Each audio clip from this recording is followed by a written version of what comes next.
so in Nigeria, when events happen and when there's a big woman or a big man, people say, we want to recognize the presence of...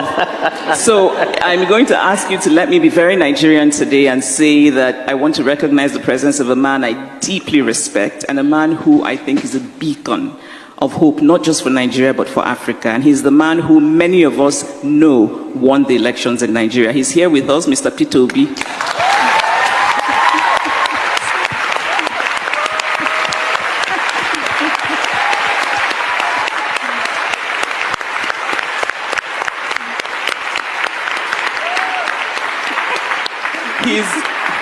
I just want to let you all know that he's going to tell me off for doing this because he didn't want it to be known, and he is also an example of that very rare quality in politicians, which is genuine humility.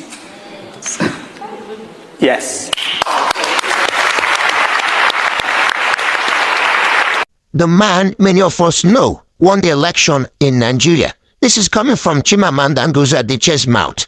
We all know that P2B doesn't have a problem of winning.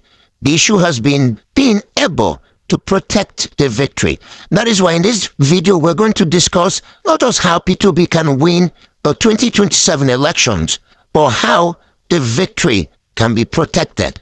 Yes, I know we are talking about electoral reforms, judicial reforms, and all the reforms. But the truth is, even with all those reforms in place, and obedience and whatever party that we finally join, if we don't do what we're supposed to do, if we don't put our house in order, the truth still remains that the victory can still be stolen, can still be taken away. So before I continue, there's a video I would like you to watch. This man is the chairman of the Republican Party in the USA. That is Donald Trump's party. So he had an interview. He explained how they won and how they want to keep winning. So I'd like you to watch the video and then I will continue. If you listen to the voters, you understand the issues that they care about, and you put solutions on the table, that is a winning formula. Republicans are going to be doing that in Michigan. We're going to be doing it all across the country. And when you focus on the voters and their concerns, and then you get out the vote and protect the ballot,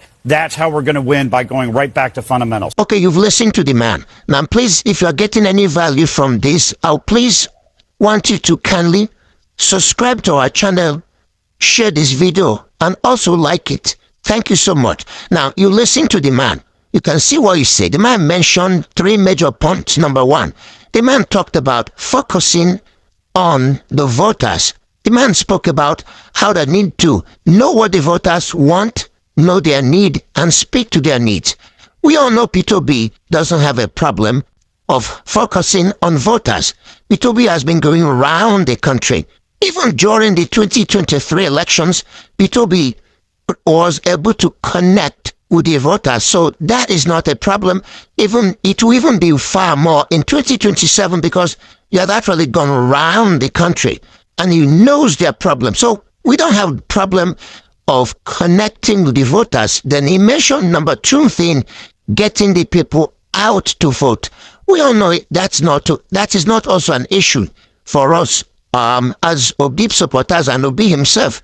And we were able to mobilize people in 2023. They came out to get their PVCs. They came out to register. And even on the election day, we made sure people came out and they voted. So yes, mobilizing people, we don't have issue with that. We did it before. We still do it again. The top thing that he mentioned is protection of the ballot. Now, this man is the RNC chairman in the USA. So if the chairman of the Republican Party, they are now the ruling party, is talking about protection of ballot, how much more would we in Nigeria talk about that?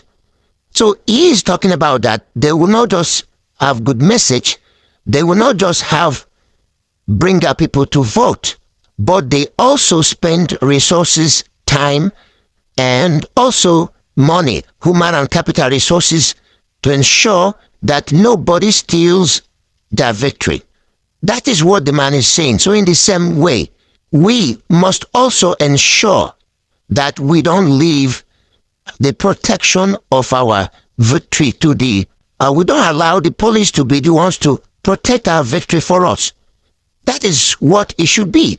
So we have to ensure that we protect it from the polling unit to the ward collection centers, to the local government collection centers, and to the state collection centers, and then the national collection centers. We ensure that nobody steals our victory. That is one area that I would love us to really, really invest time, invest resources, and they also invest human capital, so that we don't want to start chasing our victory. We want to ensure that it wasn't stolen at all. Because there are two things. What we did in 2023 was allow it to be taken away, and then we wanted to retrieve it back. But what I'm trying to say we must do in 2027 is not to allow it to be taken away at the first place. And you can see that is what this man was also saying in that interview, that they would protect their ballot. So I would like us to also look into that. So to ensure that we protect our victory in 2027 and don't let them take it away while we pursue it and try to retrieve it.